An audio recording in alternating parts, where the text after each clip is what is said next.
Hey guys, what's going on? Welcome back to Football Yannick, here to talk, well, I want to talk about a couple of things today. The FIFA Pro World 11 has been released, and we'll go through the players. Quite delighted as a Chelsea fan to see Cole Palmer in there, where he belongs, after that performance in the Club World Cup final against Paris Saint-Germain. Also winning the Conference League and, qualifying for the Champions League. With Chelsea, I know he went off the boil for a while, but he still had a really good return ultimately. But this isn't a Chelsea-centric channel. This is a general football channel. So I'll speak about the other players. I also want to speak about a transfer rumour going around that I find really interesting. And that's Conor Gallagher to Manchester United, which I think could be... My cat's just come to say hello. Here she is. Look how big she is now. Giant. She used to be tiny. Yeah, man. So I want to speak about... Conor Gallagher to Man United potentially, because he's sort of fallen out of favour. He seemed like the quintessential Diego Simeone midfielder, like tenacious, hard-working, covers a lot of ground, a little bit aggressive, assertive, all that. And he's fallen out of favour in terms of being a starting player. And you'd think, because I think we sold him for not that much money, Chelsea, and Atletico Madrid might look to even, dare I say, make a profit on him, get that Man United money tax, and it'd probably make them a lot better, to be honest. So we'll speak about that, and of course he's played in the system under Tuchel as well.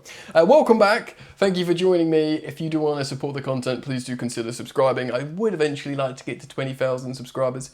We're on 19,000 something, so it's not too far. So you can help me achieve that by, hyping up the video, liking, subscribing, sharing, commenting, all that good gear. Now, I'm reading off my phone, and by the way, this channel, although I think the quality of the camera is great, and the microphone, these Osmos are wicked, no edits.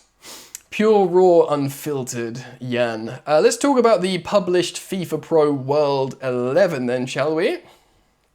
Hey Mia, Kitty.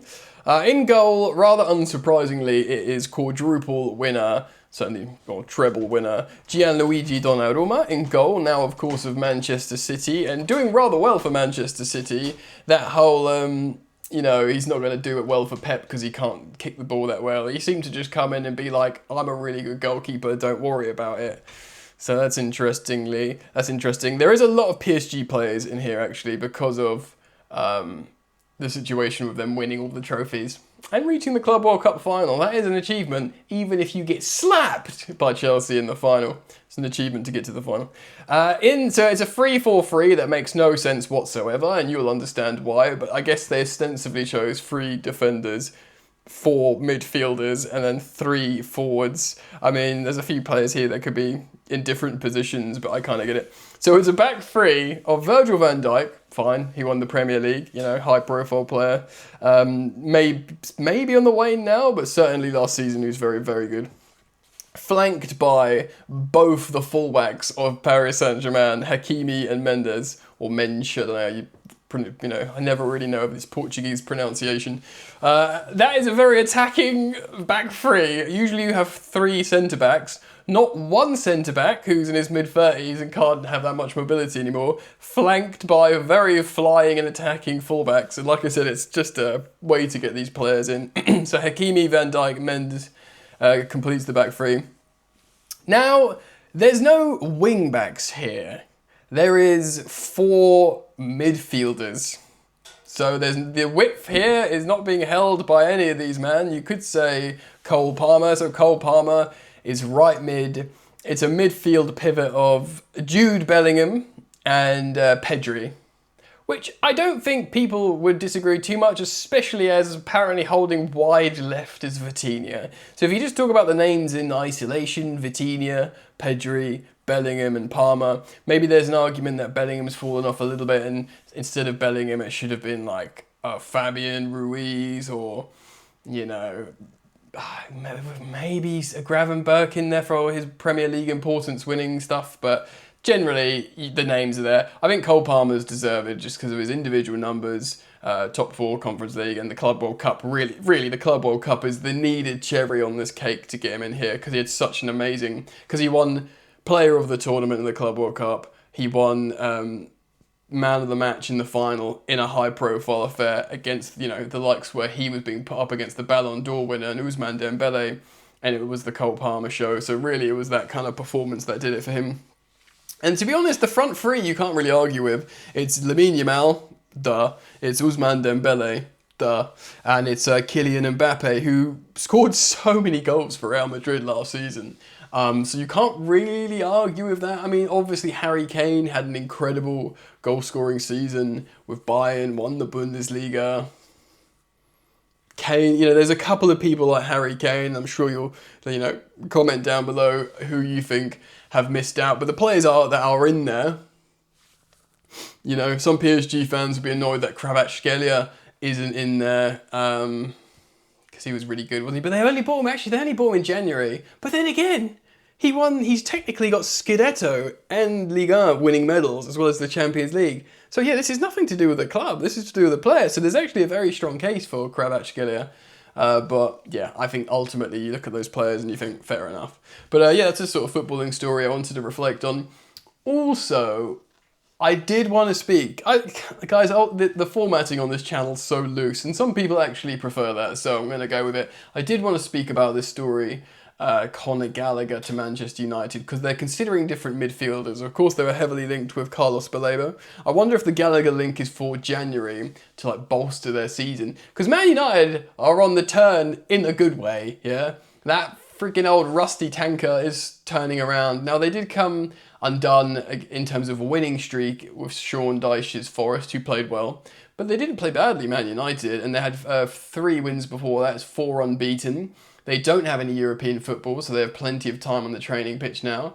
You Fernandes and Burmo, Cunha, all playing well. Even Seshko looks like he's contributing in the attack and sort of understanding his role, even if he's not banging loads of goals, which the odd goal will come. If you're in a facility, Olivier Giroud-esque, if you're like a facilitator making the attacking midfielders better, then yeah, you're worthy of your starting position. But midfield is a huge problem for them. Of course, Casemiro gets the goal, but he also gets the card and he gets gassed quite quickly because of his age. You're looking for a partner next to Bruno Fernandes, who's got amazing legs. And again, I still think Bruno Fernandes should be playing in that front three. But if you want to play him deeper, and I suppose if you've got 3 really good centre-backs defending you, properly defending, then you can afford to have a little bit more of a lighter midfield. Obviously, the last back 3 system that won the Premier League had Nemanja Matic and N'Golo Kante next to each other. Now that is you've got the legs of N'Golo Kante, and then you've got the grit and defensive nous of Matic next to him. Do you know what I mean? So it's not like there was no softness or fluffiness there. And you could argue Fernandes is absolutely not equipped to be a double pivot player in that sense. But if you're playing a bit differently and your centre backs are really robust and you're not using one in the build up and just using them all to defend well, you could put a Conor Gallagher would be so useful for their squad. In the same way Mason Mount's so useful. Of course, when Ahmad and Burmo go to the AFCON, Mason Mount goes moonwalks back into the front 3 for Amorim, and they don't lose much because he really helps the attack, Mason Mount. But Conor Gallagher, if you want legs in midfield, and if there's an opportunity to sign Conor Gallagher, I reckon if he's not starting for Atletico, he would consider a return to the Prem. Man United are a big club. He's obviously mates with Mason Mount. He'll get paid good money. I think that'll probably be alluring for Mason Mount, for Conor Gallagher, excuse me. And I think it'll be very, very interesting.